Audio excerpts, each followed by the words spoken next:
Pengen. Pengen isa.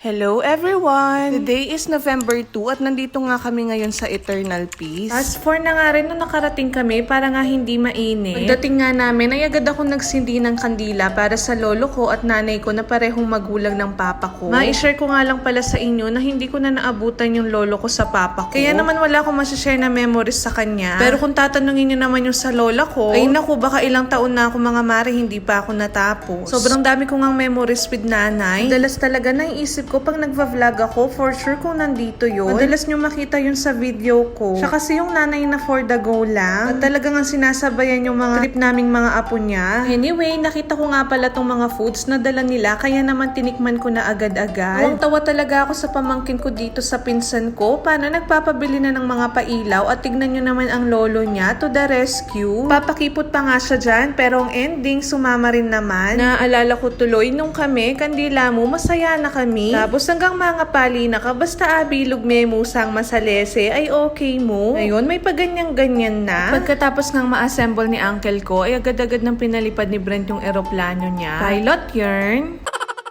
At tama nga lang din pala yung oras na pagdating namin dito dahil may araw pa pero hindi na mainit. At the same time, marami pang available na parking malapit nga kung saan yung lugar namin. Pagka ilang minuto nga lang ay dumating na rin si Kim at iba kong pinsan. Bumili nga raw sila ng ice cream at dinala na rin nila yung lamesa para hindi nga nakababa yung mga pagkain. Simula nga nang nagustuhan ni nanay yung gabi keso ng Wiggy's ice cream. Ay, laging Wiggy's ice cream na nga yung binibili namin every time na may okasyon. Pero for today's video nga ay avocado ang binili nila. Masarap din naman siya pero mas masarap pa rin yung gabi keso para sa akin. Nagpalipas nga lang kami ng ilang oras dito habang kumakain at nagkukwentuhan. November 2 nga talaga yung in-schedule namin na pagpunta dito. Kasi expected na masyadong maraming tao ng November 1. Marami pa rin naman tao ngayon pero hindi na ganun ka-crowded. Yung hindi na maalisangan yung feeling, ganun. Kayo mga mare, kamusta naman ang undas nyo? Ano yung mga memories nyo nung bata kayo pag ganitong undas? Share nyo naman. Pagkamamaya nga ay nagutom na yung bata, kaya naman for the dede na siya. Di pa nga din natutulog tong batang to simula nung umalis kami, kaya naman for sure plakda to mamaya. Ay nuko, joke lang pala yung plakda. Ayan at naglaro pa nga.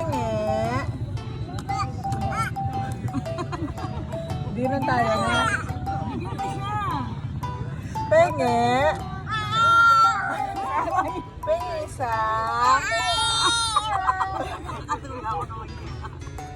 Diyos ko, nga na ako, bisang mamiyang royal. Ayaw ngang mamigay, kala mo naman siya yung bumili. Nagwang.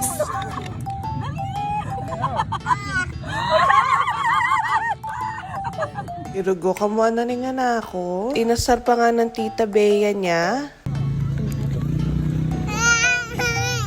Bea! Sampalin. Oo, ayun na.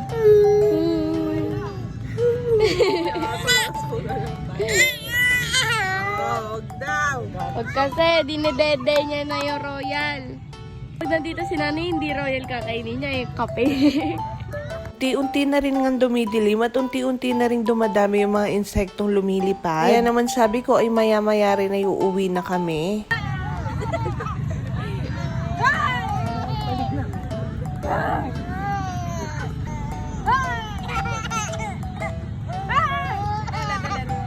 Wala nga kapagwaran tong batang to. Nakipaglaro pa kay Tita Kim at Ate Loling niya. Kaya naman ayun lang. Thank you for watching. See you on our next mini vlog. Bye!